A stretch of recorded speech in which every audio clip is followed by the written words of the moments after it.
Chief గెస్ట్గా పిలిచారు. నేను చీఫ్ గెస్ట్ అని ఎందుకన్నానంటే నోరు తిరగకనలేదు. ఏదో అలా ఇటు నుంచి అటు వస్తే కారు వేసుకుని ఇక్కడికి వస్తే మేము ఇక్కడ ఉండి మిమ్మల్ని రిసీవ్ చేసుకుంటాం, మీరు వెళ్ళిపోవచ్చు, 3:45 4 o'clock ఇక్కడ ఉండండి అని చెప్పారు. అది చాలా ఆనందకరమైనటువంటి విషయం. దాన్ని చీఫ్ గెస్ట్ అంటారో నాకు తెలియదు. సో ఏదేమైనా ఈరోజు ఈ ఫంక్షన్కి నేను ఇక్కడికి రావడానికి ముఖ్య కారణం, నాకు అజయ్ మైసూర్ గారు, ఆయనతో పెద్ద పరిచయం లేదు. ఆ తర్వాత డైరెక్టర్ గారు ఆయన విహాన్ గారు ఇక్కడే చూశాను నేను, ఆయనతో కూడా పెద్ద పరిచయం లేదు. కానీ ఈ టీం కూడా సిన్సియర్గా చెప్పాలంటే నాకు వాళ్ళు పరిచయం లేదనకంటే వాళ్ళకి నేను పరిచయం లేదు. ఎందుకంటున్నానంటే ఆ మాట,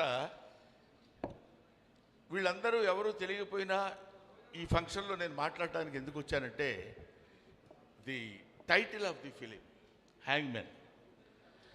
హ్యాంగ్మెన్ అంటే ఏంటి, ఆడ మానసిక స్థితి ఎలా ఉంటుంది, అతను ఎలాంటి పరిస్థితుల్లో తన జీవనాన్ని గడుపుతాడు అనేది ఒక్కసారి మనం ఆలోచిస్తే, మనం అనేక రకాలైనటువంటి జీవనోపాధితో బతికేటువంటి వాళ్ళని చాలామందిని మనం చూస్తూనే ఉంటాం మన లైఫ్లో. మన 24 క్రాఫ్ట్స్ ఉన్నాయి మన ఫిలిం ఇండస్ట్రీ వరకే. అలాంటిది అనేక రకాలైనటువంటి జీవనోపాధి కలిపేటువంటి వాళ్ళది వేరు. దాన్ని ఇబ్బందికరమైన ఉద్యోగం అనాలా, ఆనందకరమైన ఉద్యోగం అనాలా, అది మామూలు ఉద్యోగమే అనాలా, ఏమనాలో తెలియదు. కానీ అతని ఉద్యోగం ఏంటంటే ఒక మనిషిని ఉరి తీసే మనిషి యొక్క భావోద్వేగాలు ఎలా ఉంటాయి, వాడి జీవన విధానం ఎలా ఉంటుంది, ఎలా గడుపుతాడు అతను. పొద్దున్న లేస్తే మామూలుగా ఏదో బ్యాంక్కి వెళ్ళి సంతకం చేసి అక్కడ బిల్స్ తీసుకొని మనీ ట్రాన్సాక్షన్ చేసే ఉద్యోగం ఎలాగో, పొద్దునే వెళ్ళిపోయి అక్కడ ఒక గొయ్యి తీసి లేకపోతే ఏదో ఒక కావాల్సిన ఉరికంబాన్ని ఎక్కించి ఇతను చచ్చిపోయిన తర్వాత చచ్చిపోయాడని చెప్పేసి సంతకం చేసి వెళ్ళిపోయేటువంటి ఒక కామన్ మ్యాన్ లాగా అతను పడేటువంటి మానసిక వ్యధ ఎలా ఉంటుంది అనేది మిస్టర్ విహాన్. ఇతను అసలు ఈ సినిమా, నేను కూడా చాలా సినిమాల్లో యాక్ట్ చేశాను. ఈ సినిమా ఈ స్టోరీతో తీయాలి అనేటువంటి ఇట్లాంటి చాలా జరుగుతుంటాయి, కంగారు పడద్దు. నేను ఇందాక లక్కీగా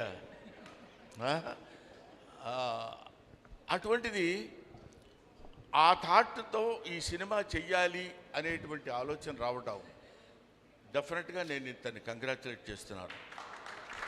ఎవరు ఆ టైప్ ఆఫ్ థింకింగ్ నాకు తెలిసి చాలామంది ఇబ్బంది పడ్డారు. అలాంటి క్యారెక్టర్స్ ఊరికి అట్లా మధ్యలో ఒక సీన్ 2 సీన్లో వచ్చేసి వెళ్ళిపోయింది. కానీ హ్యాంగ్మెన్ బేస్డ్గా తీసినటువంటి సినిమా.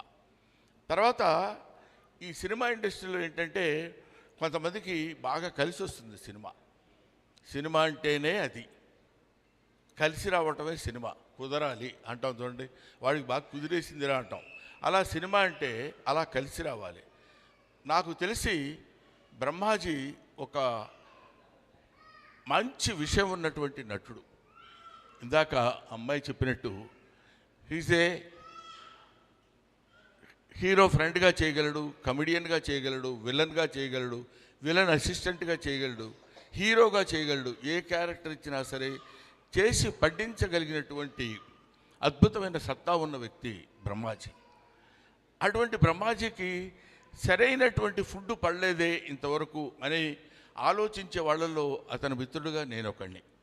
ఇంతవరకు మంచి ఛాలెంజింగ్ క్యారెక్టర్, ఇంతకుముందు గణ అనే ఒక సినిమా చేశాడు, అది కూడా మంచి క్యారెక్టర్ చేశాడు, కానీ అతను గుర్తింపు రాలేదు. కానీ ఈ హ్యాంగ్మెన్ అనే సినిమా తనకి దొరకటం, అతని పెర్ఫార్మెన్స్ ఇప్పుడే మనం ట్రైలర్లో చూసినప్పుడు మనకు అనిపించింది. ఒక అద్భుతమైనటువంటి పెర్ఫార్మెన్స్ చేశాడు, చెయ్యగలడు. చేయటానికి కావలసినటువంటి ఆహారం ఇప్పుడు దొరికింది కాబట్టి అతను దీన్ని ఒక అద్భుతమైనటువంటి విజయాన్ని సాధిస్తాడు, ఈ సినిమా ద్వారా అందుకుంటాడని నేను మనస్ఫూర్తిగా కోరుకుంటున్నాను. నేను కేవలం నాకు ఈ బ్రహ్మాజీ అంటే ఇప్పుడు ఇలా కనపడుతున్నాడు, కానీ ఎప్పుడో భూమి పుట్టినప్పుడు పుట్టాడు. మాకంటే చాలా సీనియరా కాదా?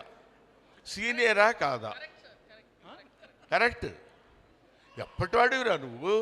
నీకు తెలీదు, నువ్వు అలా బతికేస్తున్నావు. కానీ ఇండస్ట్రీలో ఎప్పటి నుంచో ఉన్నటువంటి బ్రహ్మాజీ మమ్మల్ని అందరినీ చక్కగా దగ్గరికి తీసుకుని పైకి వస్తావే పర్వాలేదని మమ్మల్ని ఎంతో దాన్ని ఏమంటారు మంచి మాటలు చెప్పి పైకి తీసుకొచ్చినటువంటి మహానుభావుడు ఆయన. ఈ వృద్ధాప్యంలో కూడా ఇలాంటి సినిమాల్లో చేసి మెప్పించగలుగుతున్నాడంటే మనందరికీ ఎంతో ఆనందకరమైనటువంటి విషయం. కానీ నేను మిమ్మల్ని కంగ్రాచులేట్ చేసేది ఏంటంటే ఇలాంటి వృద్ధులు కూడా ఎన్నుకుని, నవ్వెందుకు వస్తుంది సార్ వృద్ధులు అంటే, కాదా, అంతటా చక్కగా అలాంటి వాళ్ళని ఎన్నుకుని మీరు ఈ క్యారెక్టర్ ఇవ్వడానికి మిమ్మల్ని కంగ్రాచులేట్ చేస్తున్నాను. తర్వాత ఈ సినిమాలో యాక్ట్ చేశాడు ఇతని కొడుకుగా ఎవరు, Sunny is very good actor. నాకు చూస్తుంటేనే కొన్ని షార్ట్స్ మొన్న వచ్చినప్పుడు చూపించారు నాకు. వీళ్ళందరూ దే ఆర్ ఆల్ ది, అందుకనే నేను ఇంతకుముందు ఎప్పుడైనా ఎక్కడికైనా వెళ్ళినప్పుడు చెప్తాను, ఇలాంటి వాళ్ళని చూసి వీళ్ళ మొహం వీళ్ళు ఏం చేస్తారులే, ఈ జబర్దస్త్లో ఎవరో కామెడియన్స్ ఉన్నారు వాళ్ళ మొహం వాళ్ళకేం తెలుసు, ఏదో పిచ్చి కామెడీలు చేస్తారు, అట్లా ఎవరిని గురించి ఏమీ అనుకోవడానికి వీల్లేదు. You can criticise an old man, you can criticise an old man because you know what he is. Don't criticise a young man because you don't know what he will be. ఆ తర్వాత ఏమవుతాడో, ఎంత గొప్పవాడు అవుతాడో ఎలాగో తెలియదు. కాబట్టి అటువంటి ఒక అద్భుతమైనటువంటి క్యారెక్టర్స్ని ఎన్నుకుని ఎలా చేయించుంటాడు, సినిమా అంతా నేను చూడలేదు, సినిమాలో కొంత పార్ట్ మాత్రం చూశాను. దర్శకుడు hats off to this guy. I will see him as one of the best directors of Telugu film industry shortly. నేను డెఫినెట్గా అతనికి ఆ భవిష్యత్తు ఉండాలని కోరుకుంటున్నాను, ఉంటుందని ఆశిస్తున్నాను కూడా.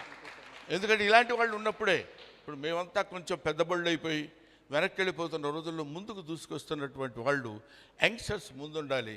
అది వీళ్ళ నుంచి వచ్చినటువంటి వెలుగే తెలుగు చలనచిత్ర పరిశ్రమకు కాదు, భారతీయ చలనచిత్ర పరిశ్రమకు కూడా వీళ్ళ యొక్క కాంతి, వీళ్ళ యొక్క light will be distributed to entire India. అందుకని వీళ్ళు ప్యాన్ సినిమాలు తీయాలని, గొప్ప సినిమా అవ్వాలని మాత్రం నేను మనస్ఫూర్తిగా కోరుకుంటున్నాను. వీళ్ళందరికంటే ఒక అమ్మాయి గురించి నేను మాట్లాడాలి. ఆ అమ్మాయి నందిని రెడ్డి. ఈ అమ్మాయి అసిస్టెంట్ డైరెక్టర్గా లిటిల్ సోల్జర్స్ సినిమాలో నాతో పనిచేస్తుంది. లిటిల్ సోల్జర్స్ అని, అది ఎన్ని సంవత్సరాలు అయిందమ్మా? కమిట్ అవ్వట్లా.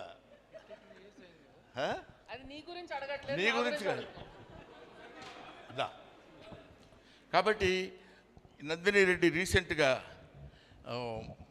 మా ఇంటి బంగారం, అదే ఇప్పుడు మన ఆంధ్రదేశంలోనే బంగారం ఏర్పడిందని మనకు తెలుస్తున్నారు కదా, రాయలసీమలో బంగారం వచ్చిందని. అలాగే మన ఇంటి బంగారం నందిని రెడ్డి కూడా చీఫ్ గెస్ట్గా ఇవాళ ఇక్కడికి వచ్చి, ఇది ముక్తసరిగా అందంగా గంగిగోగుపాల్లాగా ఉన్నటువంటి ఈ మీటింగ్ నాకు చాలా నచ్చింది, చాలా ఆనందంగా ఉంది. I wish all the best. Hero come కాదా, హీరోకి తక్కువగా ఏం లేవు, నువ్వు హీరోని డామినేట్ చేయాలని వచ్చావు వాళ్ళు, నాకు తెలుసు, అర్థమైంది. So I wish you all the best my dear Vihan. Thank you అమ్మా, థ్యాంక్ యూ. నేను మళ్ళీ ఇక్కడ కనబడితే మీకు బాగుండదు. Sir with your permission, yeah, మీ పక్కన రియల్ హ్యాంగ్ మ్యాన్ ఉన్నారు, కానీ ఇక్కడే రియల్ హ్యాంగ్ మ్యాన్ కూడా రావడం జరిగింది. వారిని Pavan ji please welcome on to the stage.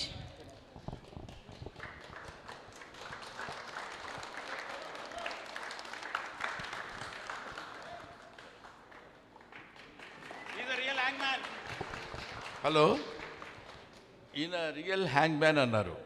Prabhakar గారు రావాలి. ఎందుకంటున్నానంటే ఈ రియల్ హ్యాంగ్ మ్యాన్ అని ఈ వ్యవస్థ అతి త్వరలో నశించిపోవాలని కోరుకుంటున్నాను. ఐ సిన్సియర్లీ విష్ గాడ్ ఈ వ్యవస్థ ఉండకూడదు. అప్పటి నుంచో మా తాతలు మా ఇది అంటే ఆ వ్యవస్థ ఉండకూడదని ఎందుకంటున్నారంటే, హ్యాంగ్ చేయించుకుని ఉరి తీయించబడేటువంటి తప్పు ఏ మనిషి చేయకూడదని నా కోరిక.